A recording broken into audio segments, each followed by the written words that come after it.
తెలంగాణ మరియు ఆంధ్రప్రదేశ్ టెట్ రాసే వారి కోసం ఇటువంటి క్వశ్చన్ అయితే చాలా సార్లు టెట్లో అడగడం జరిగింది. ఫస్ట్ షార్ట్ కట్ చూద్దాం, తర్వాత ప్రాసెస్ చెప్తా. 9 స్క్వేర్ 11 స్క్వేర్ల మధ్య సంపూర్ణ వర్గం కానీ పూర్ణ సంఖ్యలు 9 తర్వాత వచ్చే నెంబర్ ఏంటిది? 10. 9 + 10 ప్లస్ చేయాలి 19, దీన్ని ఇంటూ 2 చేయాలి, ఆన్సర్ 38. ఆన్సర్ 38. సంపూర్ణ వర్గం కానీ పూర్ణ సంఖ్యలు అయితే ఉంటాయి. ప్రాసెస్ చేద్దాం చూడండి. మనకు తెలుసు n square n + 1 whole square, రెండు వరుస వర్గ సంఖ్యల మధ్య సంపూర్ణం కానీ పూర్ణ సంఖ్యలకు ఫార్ములా 2n.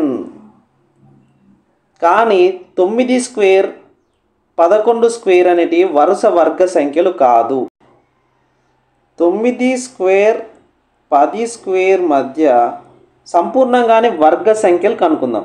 ఫార్ములా ఏంటిది? 2 × n. 2 × n అంటే 2 × 9 = 18. అదేవిధంగా 10 స్క్వేర్ మరియు 11 స్క్వేర్ మధ్య ఎన్ని పూర్ణ సంఖ్యలు ఉంటే కనుక్కుందాం. 2n.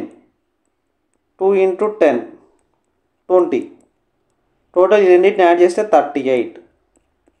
ఇది ప్రాసెస్. మళ్ళీ ఒకసారి షార్ట్ కట్ చూడండి. 9 స్క్వేర్ మరియు 11 స్క్వేర్ల మధ్య అన్నాడు కాబట్టి 9, 11 వరుస వర్గ సంఖ్యలు కాదు కాబట్టి 9 తర్వాత వచ్చే నెంబర్ 10. 9 + 10 19, ఇంటూ 2 చేయాలి 38. This is the answer. ఇలాంటి క్వశ్చన్ మీకు ఇస్తా, ఆన్సర్ కామెంట్ చేయండి. 11 స్క్వేర్ మరియు 13 స్క్వేర్ల మధ్య వర్గ సంఖ్యలు కానీ పూర్ణ సంఖ్యలు ఎన్ని? వర్గ సంఖ్యలు కానీ పూర్ణ సంఖ్యలు ఎన్ని? ఆన్సర్ కామెంట్ చేయండి. ఇలాంటి మంచి మ్యాథ్స్ షార్ట్ కట్స్ కోసం మన ఛానల్ సబ్స్క్రైబ్ చేయండి. Thank you.